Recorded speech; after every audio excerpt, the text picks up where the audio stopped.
Ce festival a été créé grâce à l'association Art et Parole, dont les objectifs sont de relier les territoires du pays nivernais Morvan avec des pays autres, principalement le Québec, d'où je suis originaire, et nos amis amérindiens, autochtones que nous respectons de par leur tradition, leur culture et leur spiritualité.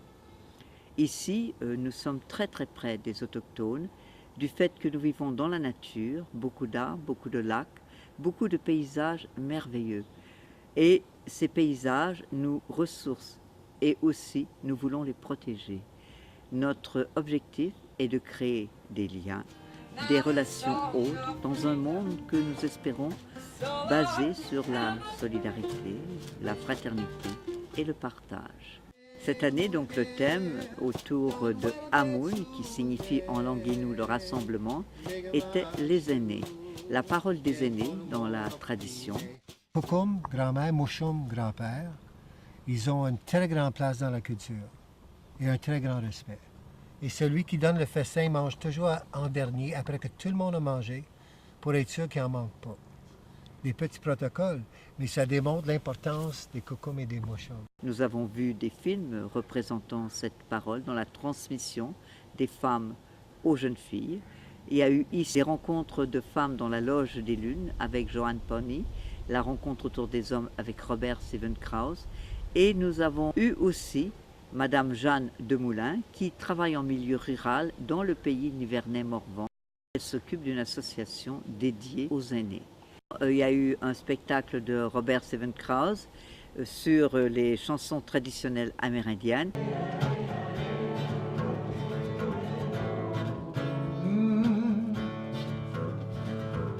Il y a eu 200 ans d'esclavage en Nouvelle-France.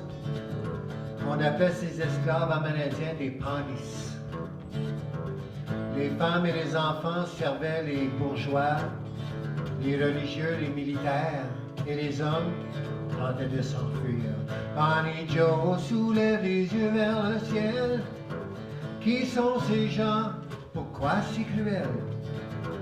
Où sont mes enfants? Où est ma femme? Pourquoi la robe noire veut voler mon antéchrist? Oui, hey, ah, hey, ah, hey, ah, hey, ah, hey, hey, yo. Hey, ah. Oui, hey, ah, hey, ah, hey, ah, hey, ah, hey, hey, oh. Et le pays nivernais Morvan, grâce au groupe de Mémoire Vive,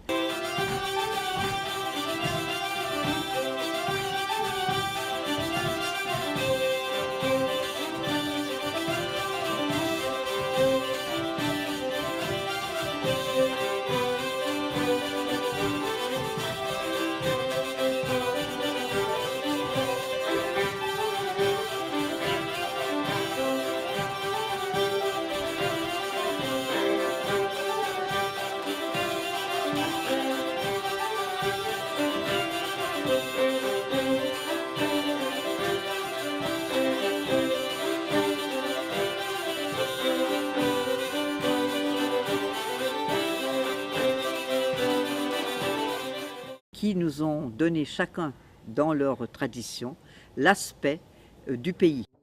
La loge de sidération chez nous est vraiment une cérémonie spirituelle. La hutte que je porte, que j'ai reçue en 1986, c'est la hutte de la tortue.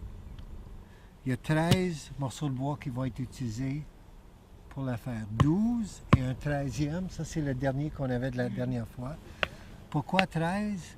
Parce que la tortue chez nous, elle a 13 carreaux sur le dos. C'est les 13 lunes pour l'honneur des femmes. Avant de mettre les bâtons, les femmes vont prendre une pincée de tabac et les mettre dans le trou. Parce que on met une prière ou une intention, et quand tous les morceaux se touchent, toutes les intentions se regroupent au centre. Ici, il y a beaucoup de gens qui n'en ont jamais vécu. On fait vraiment une hutte d'initiation. Tout ce qu'on fait, c'est symbolique. On fait une loge. Là, on montait, on mettait notre linge dessus, on rentrait dessous et il rêvait la chasse. Au tambour, il rêvait la chasse qui allait venir. avec la chaleur et les pierres, et nous étions là pour accompagner l'homme médecine à rêver la chasse. C'est une façon de se purifier, parce qu'on allait prendre une vie. Parce que la hutte devient, tu sais, c'est notre chapelle. Nous, on n'avait pas d'église en forêt, c'est notre chapelle. Notre cathédrale, c'est la forêt, et la chapelle, c'était la hutte. Aussi, ce qui est intéressant, c'est la nourriture. Et la nourriture, ça passe par la connaissance des plantes. Ce sont des ateliers où des groupes de personnes s'initient à la dégustation des plantes, la différence entre les plantes d'ici et les plantes d'Amérique du Nord. Donc grâce à Christine Delbove, militante dans la région, et Joanne Pony, nous avons pu apprécier et déguster les plantes d'ici. Quand on a un carré de jardin que tout d'un coup on n'a plus le temps de s'occuper pendant un certain temps, on y retourne, on avait planté des choses, elles ne poussent pas, il y a d'autres choses qui se sont mises à pousser.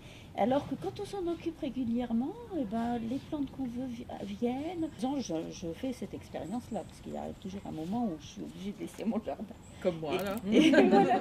Leurs vertus médicinales et les vertus aussi pour nous mettre et nous garder en santé. Quand on veut avoir les principes actifs, quand on veut avoir la médecine de cette plante-là, qui travaille merveilleusement au niveau du foie et au niveau du rein, c'est la racine qui nous intéresse. Il y a eu des spectacles hier soir entre Jelila et Natacha, Canapé Fontaine, reliés là, j'ai envie de dire, à la tradition d'ici, et d'une autre qui vit et qui milite pour la liberté des droits des femmes autochtones et des peuples autochtones, qu'ils puissent avoir les mêmes droits que nous aujourd'hui. On est dans la bambouserie chez Marie-France O'Leary au Beauvais. Voilà un bel endroit pour amener une exposition photo sur la réalité amérindienne. L'idée, c'est de montrer qu'il y a une culture vivante, qui est une culture de lutte à travers le Québec, mais aussi à travers tout le Canada depuis 2012. On est venu avec des plumes et des tambours, et ils sont venus avec une armée. Et donc, c'est le mouvement I Don't Know More qui est traduit par Fini l'inertie. C'était à Montréal pendant une marche des femmes autochtones qui protestaient contre la disparition de près de 5000 femmes autochtones à travers le Canada, des femmes qui ont disparu, soit assassinées, soit traites des blanches. Alors ça, c'est la photo de femmes et d'hommes en costume traditionnel. Le soir de la fête du solstice d'été à Montréal, le sourire, la fierté, la beauté de ces gens-là, quoi. Voilà. Le festival ne pourrait pas exister sans ces bénévoles. Le festival ne pourrait pas exister aussi sans certains dons d'amis et de sponsors, car un festival tel qu'il est coûte excessivement cher et nous avons décidé de maintenir l'intime, c'est-à-dire que nous ne pouvons pas accueillir au-delà de 80 à 100 personnes. Ici, on ne consomme pas. Ici, on se donne, on vit, on partage, on fraternise, on se solidarise. Les rencontres ont été merveilleuses, riches.